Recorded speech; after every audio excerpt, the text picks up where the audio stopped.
I'm kind of at this point in winter where I think I'm ready for winter to go now, you know? Like, she's overstayed her welcome. It's been nice, it's been cute, but call your Uber. So this video is kind of like my farewell to winter, and I want to go ahead and share some of my spring 2026 trend predictions, some things that I believe we're gonna see a lot of in the next few months when the weather starts to get a little bit warmer, a little bit nicer, the sun starts to come out a little bit more, the days are a little bit longer, the hay fever starts to strike the people with allergies, all that good stuff. Let's just jump straight into some of these spring 2026 trend predictions that I have for you guys today.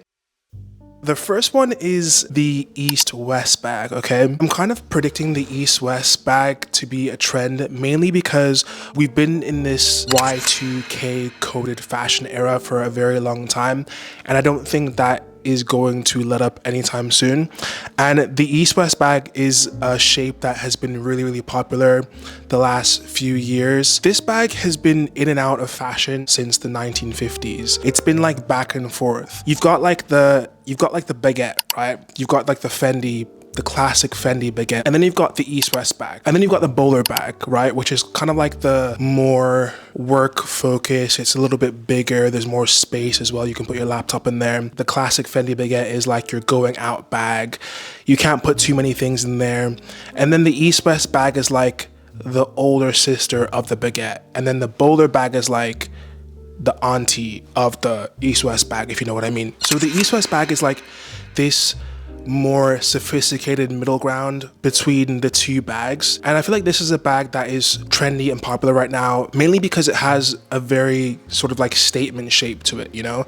You've got these very big handles, and then you've got a very, you know, wide a very wide horizontal structure to it, and you can wear it with a very casual outfit, like you can wear it with like jeans and kind of like trainers, or you can wear it with a very elegant evening dress. Like, it kind of like goes with any situation, and I feel like this is very reflective of the time that we're in fashion right now, where people want to have items that are interchangeable and that have that utility. And I also feel like this is a bag that's also very popular right now because it has a very wide price range. Like, you can find an East-West bag for as low as $50 to $100 all the way up to like $750 if you want to get like a more, I don't know, if you want to buy one that's brand new, or you want to get a style that's a little bit more flamboyant, then you would go up and maybe higher in quality, you can go up in price, or you can find something that's vintage secondhand around like $150, $200. It's very much open with the East-West bag. You're gonna see a lot of East-West bags around, and you're also gonna see a lot of these bowler bags around as well. Sometimes it takes 3-4 years, 2-3-4 years for a trend to really kick in, but with the bowler bag and the East-West bag, these bags have picked up steam quickly. And for the bowler bag in particular, I feel like this has intensified mainly because of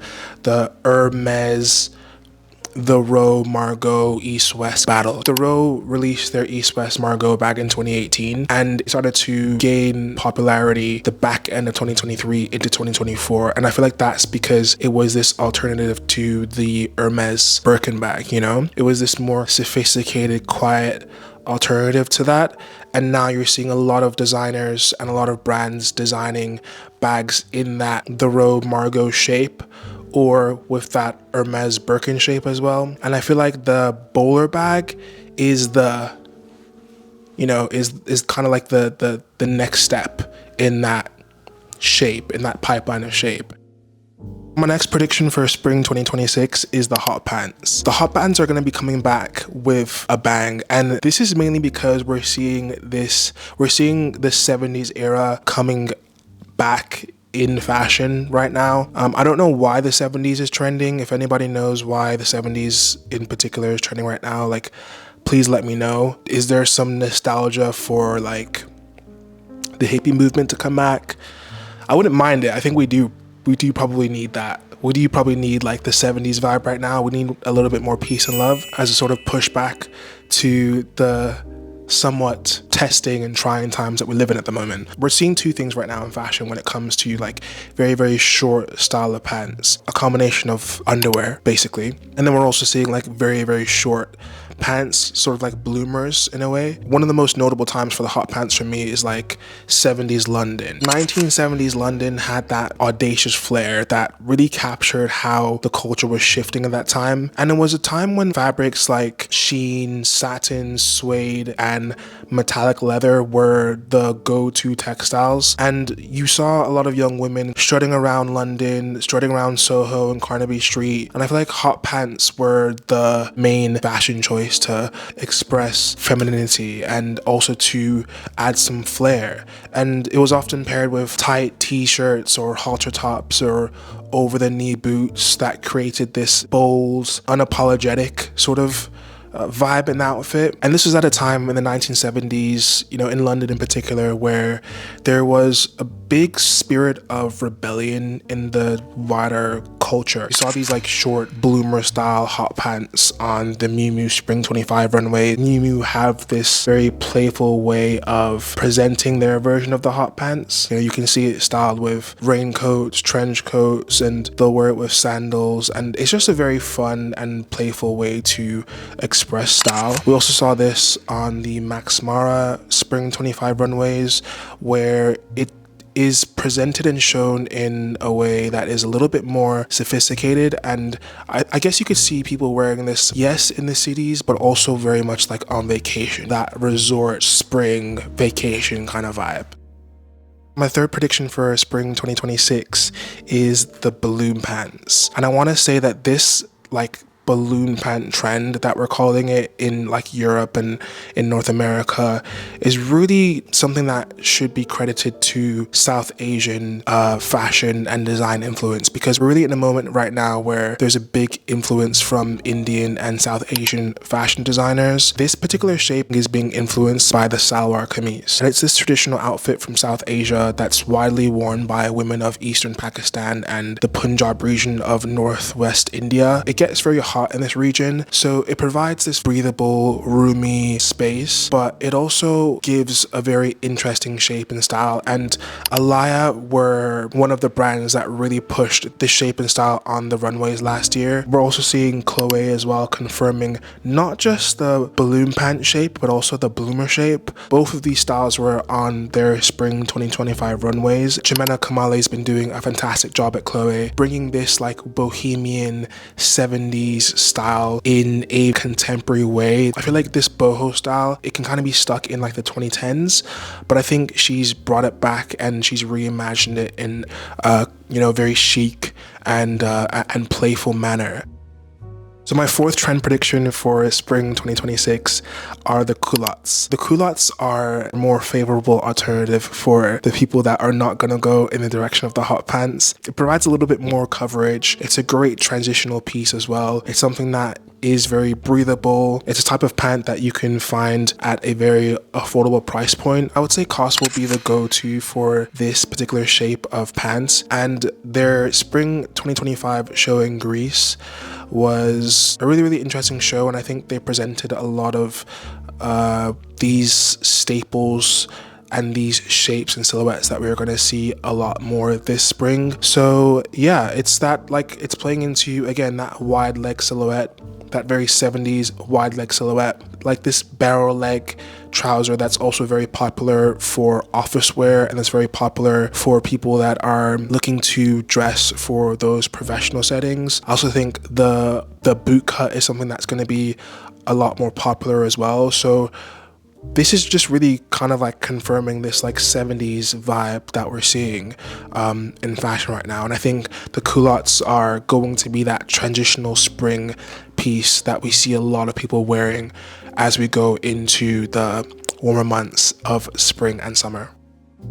Capes and scarves are an interesting one, because there's a lot of designers that have been showing and presenting their collections with either a cape or a scarf somewhere in there. Raf and Mucha were showing capes on their recent menswear show. For Prada, Celine were showing scarves all over the runway, and they were showing it with these different ways of styling it, you know, styling it around the neck or tucking it into the jacket. And it goes in line with this aspiration to have a chic, polished and elegant touch to the outfit. And I think scarves allow people to do that. 7 for All Mankind was a standout show for New York Fashion Week, and there's a lot of popularity there because it was tapping into this 2010s grunge kind of like Kate Moss vibe. So you saw a lot of scarves wrapped around the neck or wrapped around the hair with the hair tuck. It was messy, and you know, clean girl is really out now, and messy girl, quote unquote messy girl, is in. This show was one of the biggest indicators of that, and I think we're gonna see a lot of people styling like skinny scarves with their outfit just to give more personality. The great thing about this is that you can use satin or silk scarves to add a little bit of a pop, or to add a little bit of a texture to your outfit without being too warm, you know. So it's a great kind of like little spring option to go for. Alaya are a big reference for me in this video, but Peter Moulier has been very much finger on the pulse when it comes to what people are interested in or dictating what people are going to be interested in. And he presented a lot of these concepts that we're talking about in today's video. This like silhouette of having something draped or having your arms kind of like covered is what I think is inspiring this like cape poncho sort of energy that we're going into right now. I guess there's a question as to whether or not capes will last as a, you know, option or as a preference for people in terms of styling right now, but we're definitely seeing designers push it and experiment with it across the runways. Let me know what your trend predictions are. What do you think we're gonna see a lot of as we go into these warmer months ahead? I didn't cover anything to do with shoes, so I guess if you guys have some predictions for shoes, like drop it in the comments. Subscribe to the YouTube channel, leave a like on the video because it really helps the channel to grow, and it helps the videos get in front of more people because of, you know, the algorithm and all that good stuff. Also follow me on Instagram as well. I'm starting to be a little bit more active on there. Fingers crossed, I will be posting shorts soon. I think YouTube long form is very much my safe space, but it's time to lock in. So we're going to be locking in on Instagram, so make sure you guys follow me on there. We've also just started doing channel memberships, and channel memberships basically allow you to have an emoji. So whenever you comment on one of the videos, you'll be in a specific like membership section, like the VIP membership section, and you'll have like an emoji next to your name. So we'll know anyone with an emoji is just like, we know you're locked in. You also get early access to new YouTube videos. So before anyone else can see them, you see them first. And also you get access to members only videos. And these will be extended versions of videos that we release, you know, to everyone on the channel. And they will just be extended versions with more commentary or with extra segments or sections. And this is where I'll be doing more shopping focus videos, where the cool people shopping right now. I'll be sharing those insights on these members only videos, and then Substack will be the place where I continue publishing my writing. I'll be publishing these type of videos on Substack also, but they'll be specific to the fashion industry. So they'll be a little bit more like fashion industry insider, runway reviews, designer reviews, some criticism, some, you know, things that I'm also enjoying, things that I like in fashion. So if you are interested in that, please do go and subscribe to my Substack. You also don't have to do any of these things as well. You know, we have free will in life, which is a beautiful thing. Thank you guys so much for tuning in and watching today's video, and I'll see you in the next one. All the best.